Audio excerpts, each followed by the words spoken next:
Am I the only one that tries to play games in October just for the heck of it? Just to make myself feel more into the Halloween spirit? More than often, I find myself searching just for the right games just to put myself in that mood. And now, I put together 10 games just to help you out to get inside of that October mood.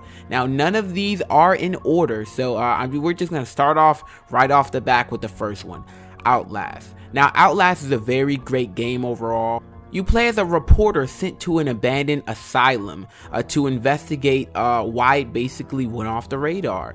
Now, I still wonder why the main protagonist chose to check it out in midnight while it was raining, but anywho, you are greeted with death-driven insane people whose main goal is to basically kill you.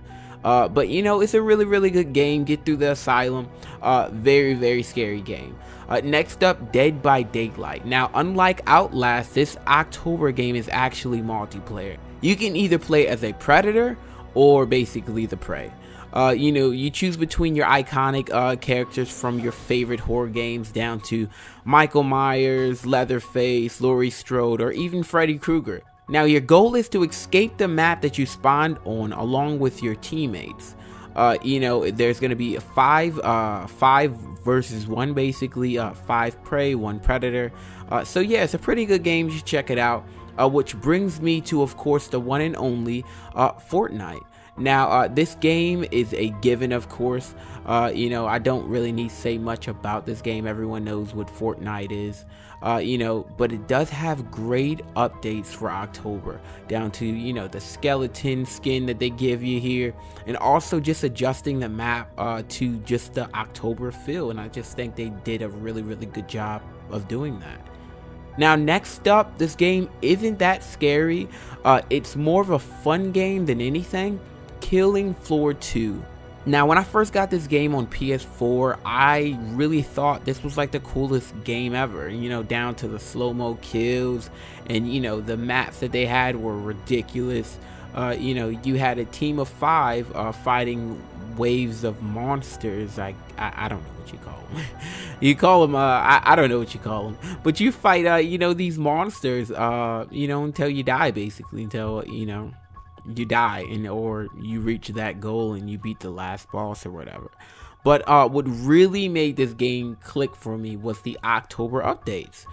You know, it really changed down to the characters that you were fighting. You know, they changed into like, you know, an October feel to it, which I really liked. I like that they did that.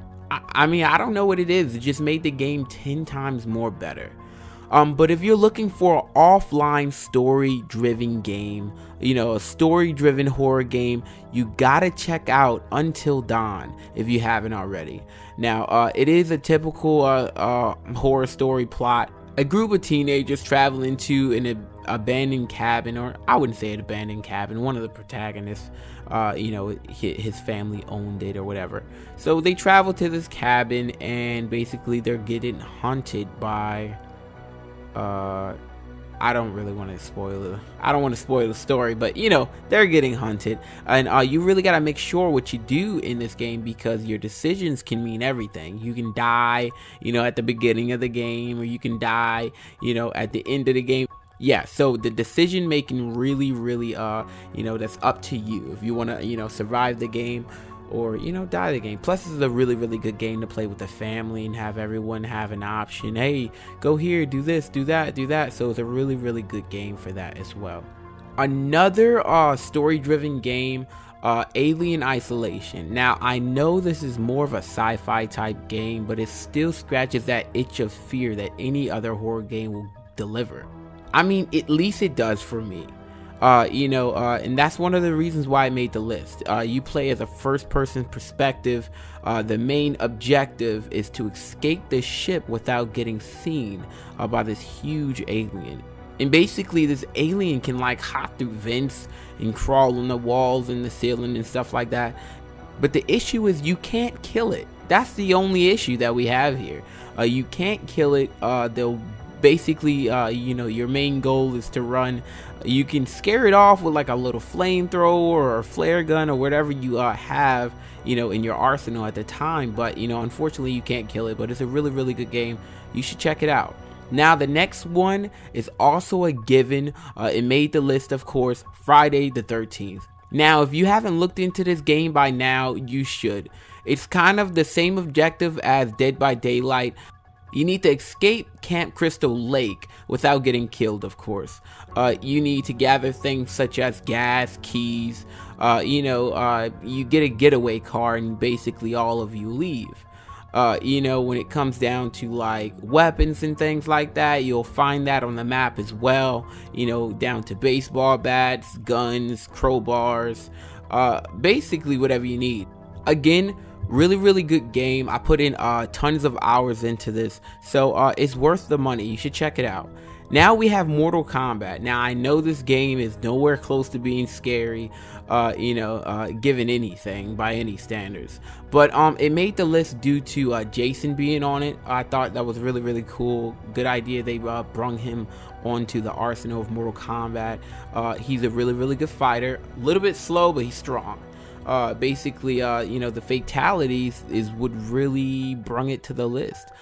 So it's not necessarily a scary game, but it does put you in that feel of October. So if you don't have it, if you do have it, reinstall it.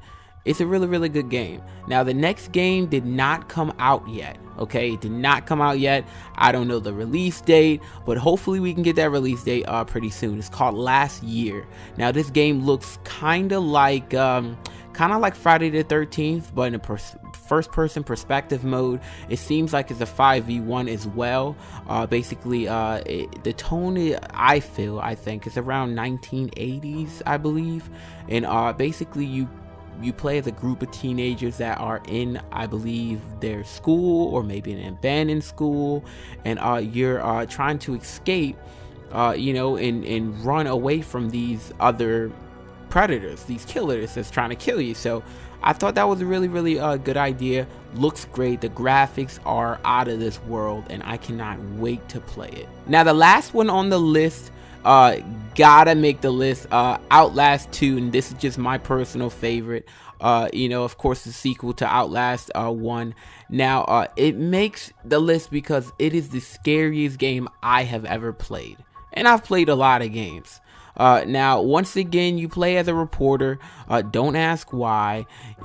And you guessed it, you try to investigate something in the middle of the night. Now this time is going to be more blood than before, more chasing than before, more scarier than before, basically more everything. It's so darn scary, I think. But what really brings in the fear for this game is you can't do anything. You literally have to run. Your weapon is your feet. You have to run. But I swear the fear would completely go away if I found a pistol in this game and I can just use it that way. But unfortunately you cannot. I don't really want to get into the story and spoil it with you, but it has something to do with a child and an abortion, believe it or not. But yeah, it's a really good game. I highly recommend that you check this one out. If you don't have, if you're confused about the list, the last one, Outlast 2, will most definitely put you in that feel of October. But yeah, if you like the video, like it, comment, subscribe, do what you need to do. I will see you in the next video. Also, I'm gonna try to start uploading a little bit more frequently throughout the week. I'm thinking around Wednesday and Friday. So be looking out for that. Once again, subscribe if you like the channel, and I'll see you next video.